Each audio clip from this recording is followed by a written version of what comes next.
Thank you, Speaker. My question's to the Premier.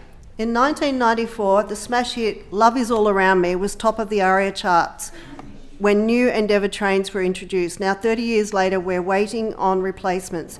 Can the Premier let this House know how the replacements are going, if there is no beginning and there'll be no end? Because, Premier, in this Parliament, my community does depend. Okay. Was that a song? Thank you. I call the Premier.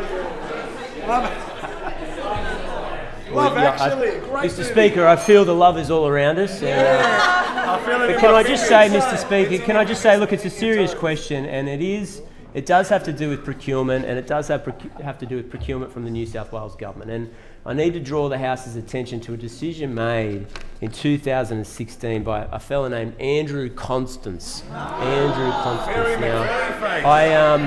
McCurry. I know he was a candidate. Member for Wollongong, member for Shellharbour. Federal election. I'm not sure how he went, but how did he go? Did he get up in the end? Member for Camden. Didn't make it. I've been keeping count. I think that was his 6th attempt, Mr. Speaker, since leaving this Parliament. There you go, Mr. Speaker.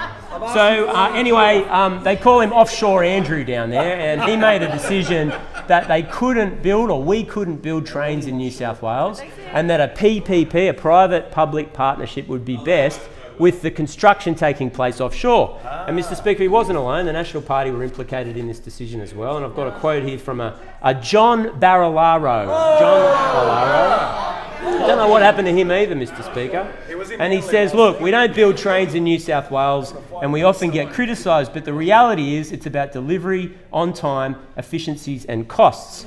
And I think a PPP is a balanced approach, getting value for money for the taxpayer, getting the product we need quicker, and understanding that in Australia, building trains is not one of our strengths. Well, that's a funny thing for the National Party leader to say. Maybe we should send him to New York as our representative. He sounds like a good advocate.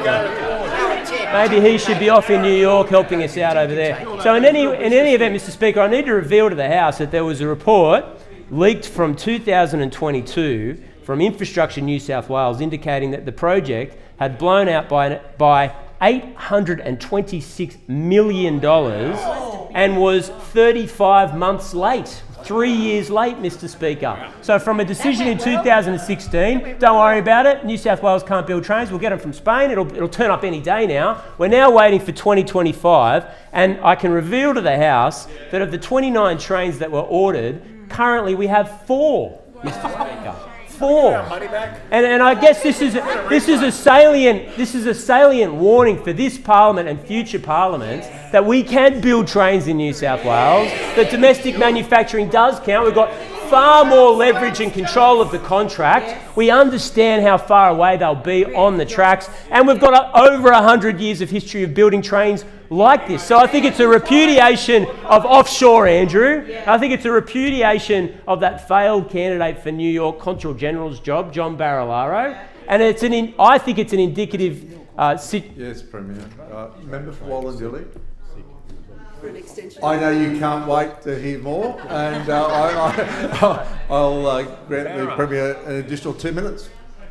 But I should point out, none of these were included in the financial costs in the run-up to the election campaign. You would assume if you had an overrun of $826 million and you ran the risk of losing the next election, you're going to hand over this horrible situation to the incoming government, you give them a heads up. No, why would we do that? And the reason they didn't want to do that, Mr. Speaker, is they didn't want to let the cat out of the bag.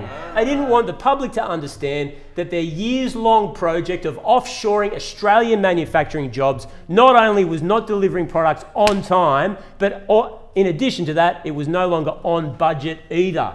So we will get these trains on the tracks as soon as possible. It would be made a hell of a lot easier if they were built right here in New South Wales.